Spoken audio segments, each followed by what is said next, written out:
He thought his words were harmless, just another opinion in a crowded plane. But by the next morning, her face on the news would leave him questioning everything he believed about heroes. The sun was setting over Dallas Fort Worth International Airport as passengers rushed to board their flights, eager to get home. Among them was a woman in uniform, her combat boots steady, her posture upright and her expression calm yet focused. She carried herself with the kind of confidence earned through experience, but there was a subtle weariness in her eyes, the kind that came from long days away from home. Sergeant Loren Bryant, a decorated U.S. Army medic, had just returned from a grueling deployment overseas. Tonight all she wanted was to sit in her seat, close her eyes, and imagine the joy of finally embracing her family. After months apart, she stepped onto the plane, her uniform drawing a few glances. Some passengers nodded in respect, but others simply looked away. It didn't bother her. She was used to being overlooked. What Loren didn't expect, though, was the man seated just a row behind her. From the moment she passed him, his eyes narrowed, his lips curling into a sneer. She could feel his judgment as she stowed her bag and settled into her seat. He was the kind of man who didn't whisper his opinions, and soon the cabin would learn that, in the most uncomfortable way. As the plane began to fill, Loren reached for the small photo tucked inside her jacket pocket, a snapshot of her son and daughter smiling at a 4th of July picnic. That image was her anchor, the thing that kept her grounded, no matter how far she went. But her quiet moment was interrupted by a voice sharp, loud and full of disdain. "Figures," the man scoffed loudly, his voice cutting through the cabin chatter. "Of course, they'll let just anyone wear the uniform these days." Loren didn't react. She kept her eyes on the photo, inhaling deeply through her nose. But the man wasn't done. "I don't even know why they bother. What's she doing handing out band-aids?" But she's never seen real action. But Loren had seen more than action. She'd saved lives, faced horrors unimaginable, and stood where most wouldn't dare. For now, though, she chose silence. The murmurs in the cabin quieted as passengers turned their attention toward the man's voice. A few exchanged awkward glances, clearly uncomfortable, but no one said anything. Loren sat still, her fingers tracing the edge of the photo in her hand. She had faced worse than words, far worse, and yet something about this moment, the blatant disrespect, settled uncomfortably in her chest. The man leaned back in his seat, clearly enjoying the attention. He was in his late 40s, dressed casually in a polo shirt and khakis, his expression smug. "You know," he continued, as if addressing the entire cabin, "real soldiers, the ones who do the heavy lifting, don't need a parade just for showing up. It's all for show these days." Lorraine's jaw tightened, but she kept her composure. The woman beside her, a young mother with a toddler on her lap, whispered softly, "Are you okay?" Loren nodded, offering a faint smile. She didn't need to defend herself to a stranger. Her actions, her sacrifices spoke louder than any words could. But the man wasn't finished. "Bet she's never even left a base," he muttered loud enough for anyone nearby to hear. A few passengers shifted uncomfortably in their seats. One older gentleman seated across the aisle leaned forward and opened his mouth to speak, but his wife tugged on his sleeve, shaking her head. "Don't," she whispered, "it'll just make things worse." Loren remained silent. She'd been trained to assess situations, to determine when action was necessary, and when restraint was the wiser choice. This was the latter. Still, she couldn't help but wonder why. Why did this man feel so entitled to tear her down, without knowing a single thing about her? Was it the uniform, her skin, or just his own insecurities, spilling out in the worst possible way? The flight attendant, a petite woman with a warm but tired smile, walked briskly down the aisle. She paused near Lorraine's row, her eyes darting between the soldier and the man. "Is everything all right here?" she asked, her tone professional but firm. "Oh, everything's fine," the man said with a mocking grin. "Just making an observation. Hope I'm not offending anyone's delicate feelings." The flight attendant's jaw tightened, but she simply nodded and moved on, clearly aware of the growing tension, but unsure how to diffuse it. Lorraine let out a slow breath. She had dealt with men like this before, the kind who would test boundaries, just to see how far they could go. As the plane began to taxi, Lorraine closed her eyes and leaned back in her seat. The man's words continued to ring out, sporadically during the flight, each one dripping with condescension. Yet Lorraine remained still, her silence speaking volumes. She knew who she was, what she had done and what she was capable of. The man's words might sting, but they could never define her. But something else lingered in the air, a quiet tension among the other passengers. The man's comments may have been directed at her, but everyone around her felt the weight of them. As the plane soared through the sky, Lorraine's thoughts drifted far from the cabin, far from the man and his ignorance. Her mind took her back to the scorching desert heat of Afghanistan, where every day was a test of endurance and courage. She had been a combat medic for nearly a decade, her job not just to heal, but to make split-second decisions that often determined who lived and who didn't. There was one day in particular that always stayed with her. She had been part of a convoy, delivering medical supplies to a remote village. The route was dangerous, littered with the remnants of past conflicts.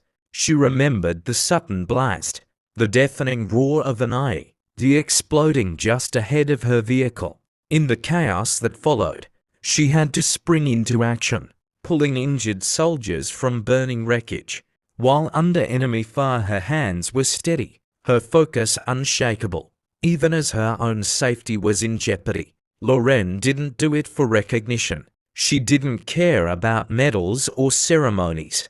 For her it was about the people she served alongside, their faces, their lives. She remembered the young soldier she saved that day, a 19-year-old who had just written home to his mother the night before his leg was shattered, his face pale from the blood loss. But he survived because Lorraine refused to give up. And it wasn't just the soldiers.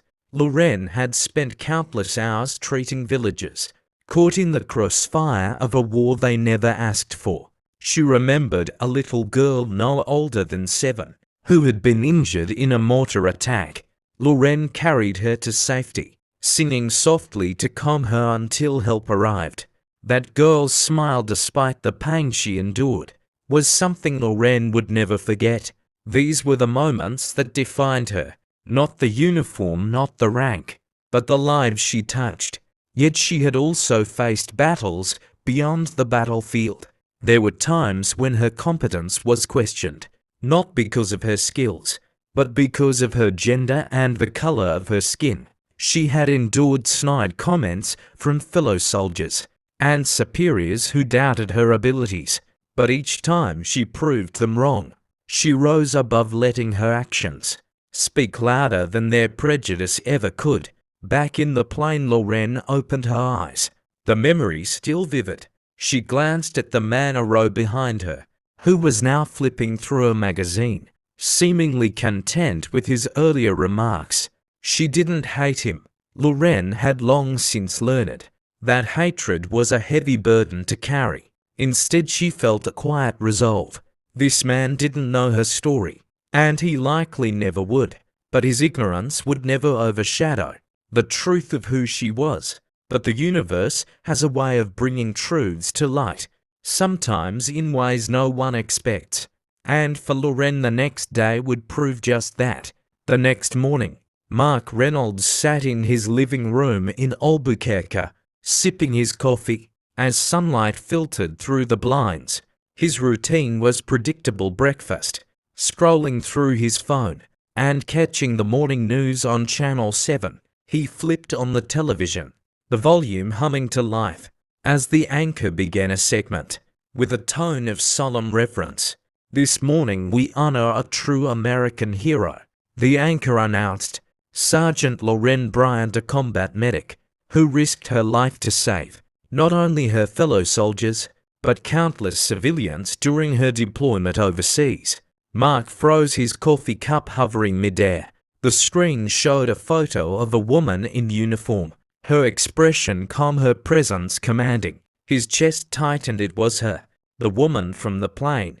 The report continued, recounting the harrowing details of her service. They spoke of the ambush on the convoy, how Lorraine had braved gunfire to rescue the wounded, dragging them to safety, with shrapnel tearing through her own leg. They described her tireless efforts in remote villages, providing aid to innocent families trapped in the chaos of war.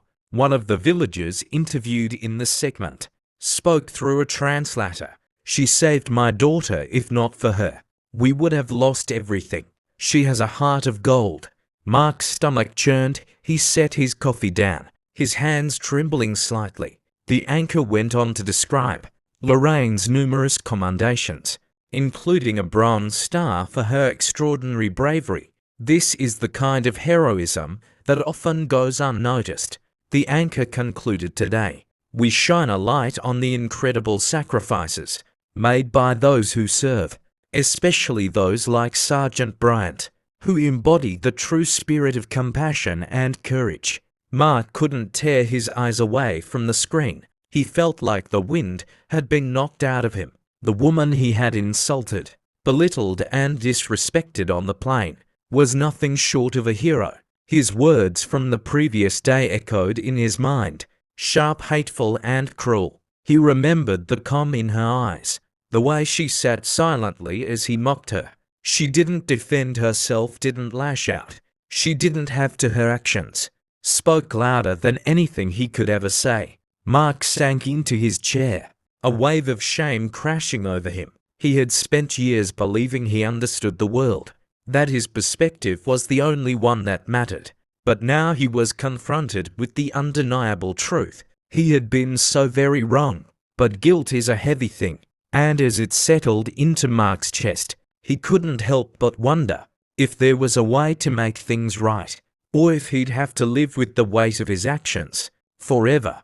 Mark spent the rest of the morning in a daze, replaying the events of the flight over and over in his mind, the pride in his voice as he mocked her, the quiet dignity with which she endured his word.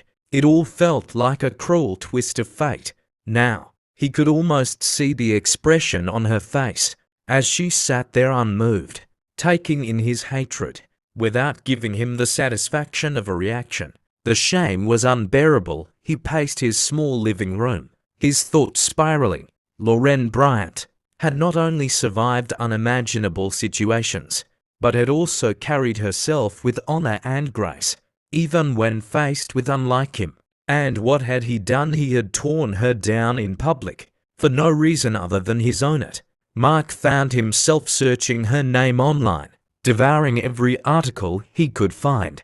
He read about the missions she had been a part of, the lives she had saved, and the sacrifices she had made for her family and her country. Her story was extraordinary, and yet she had never demanded recognition.